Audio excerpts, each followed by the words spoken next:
What's up, guys? I wanted to do a special episode where I talk about a special time in the Saturn's life. Now, this was in 1995, and that had been a really roller coaster year for Sega fans.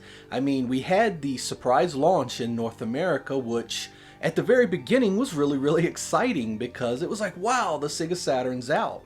But as we all know, that turned out to be a disaster because we would go right into this gaming drought where nothing came out for months, and then of course the PlayStation 1 launched and just absolutely steamrolled Sega and the Saturn.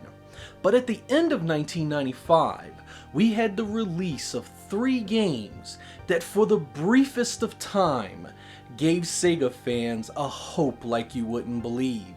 It was a special time to be a Saturn fan in that span of weeks, and I just wanted to talk about it. I wanted to share with you how I felt during that stretch of time.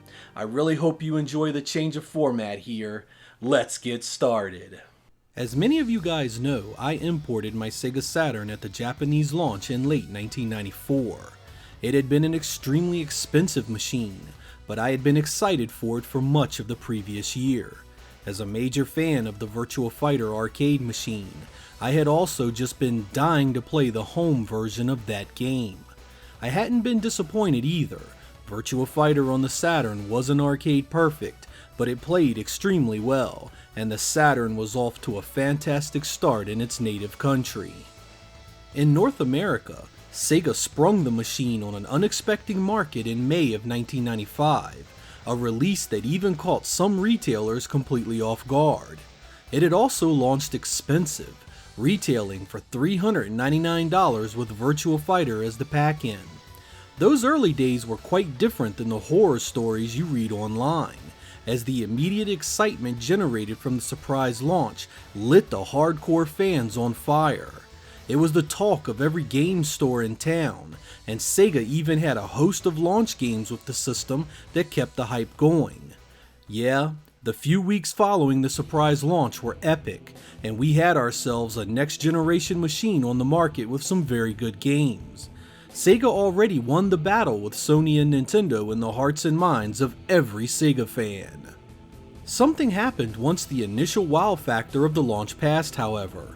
Much of the non-Sega hardcore had turned their noses up at the $399 price, and the rest weren't impressed enough with the launch games to take the plunge. Worse, a hype-killing drought of software hit the Saturn immediately after launch. It was months before the Saturn began getting more games, and when it did, Sony landed its legendary PlayStation 1 console right in the gamer's lap.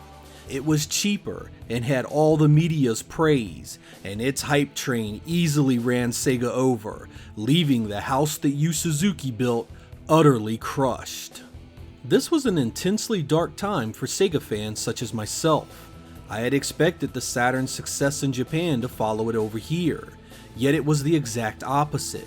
Sega launched early and expensive, lost the consumer's attention, and had absolutely nothing to get it back.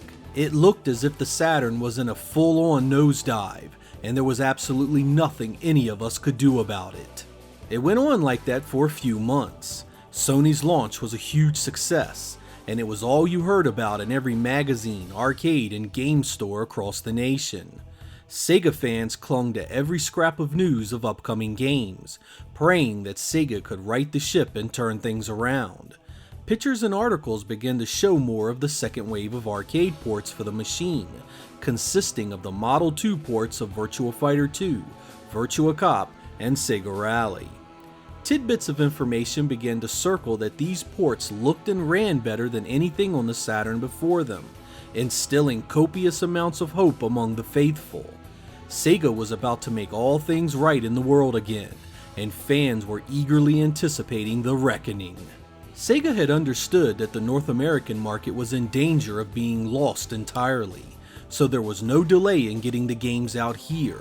And so it would be that in late November of 1995, Sega would begin releasing this trio of games that would redefine the market's expectations of the Saturn and bring the machine the respect it deserved. And holy hell did these games hit the mark with fans. The first game out the door was Virtua Cop, available both game only or sold as a pack-in with the Sega Stunner light gun.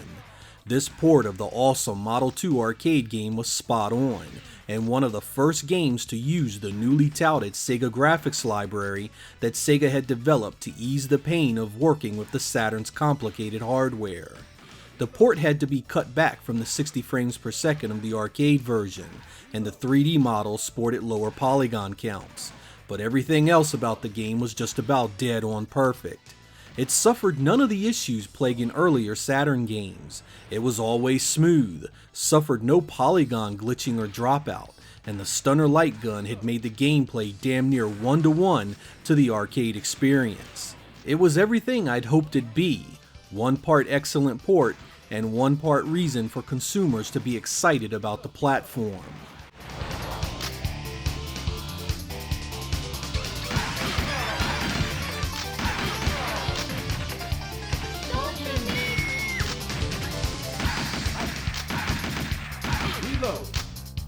Shortly after Virtua Cop hit, we got what can only be described as one of the Saturn's biggest and most important releases during its life, Virtua Fighter 2.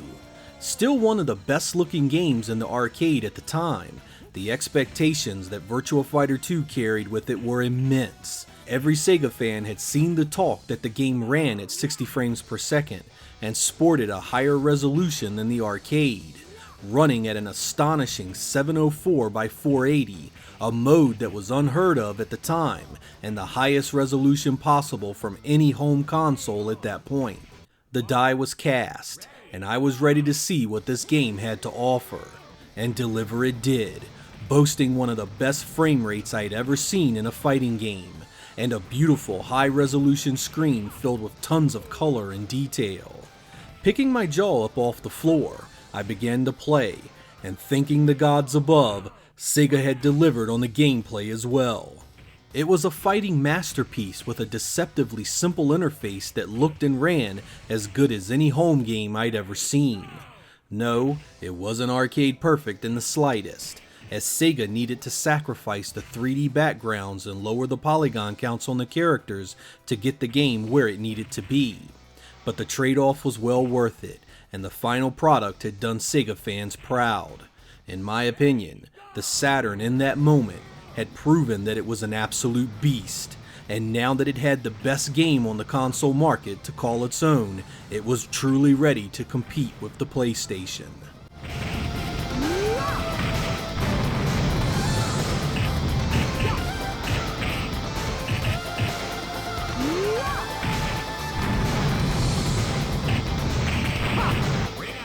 Sega wasn't done though, and shortly after Virtua Fighter 2 hit, we would get the game that would seal Sega's grand turnaround for 1995, Sega Rally Championship.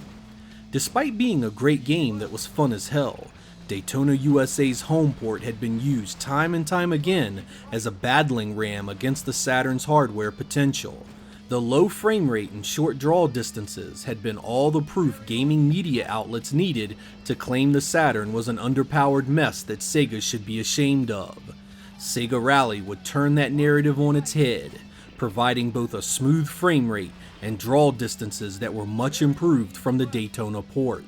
Again, Sega would need to lower the polygon count on the cars and halve the frame rate to 30 frames per second to get it all working great, but the final result had been astonishing nonetheless. Perhaps the grandest success here was the fact that Sega had gotten the arcade's gameplay on the Saturn faithfully, something that had been truly special. Sega Rally played so incredibly good, its gameplay an extension of your controller, and an almost zen-like level of comfort. Long, medium, right. Easy right. Over jump. Easy left. Easy left, easy right.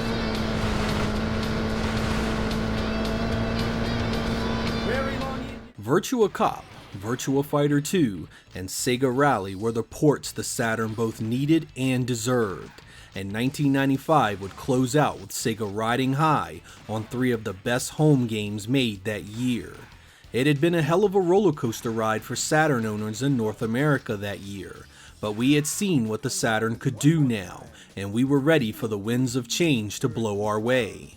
As we all know, things wouldn't go quite like we'd hoped and wanted the following year. But in the span of a few weeks during the holidays of 1995, Sega fans sat and played some of the finest games Sega had ever made. We were the lords of all creation, and it's still one of the most powerful and happiest gaming memories I have.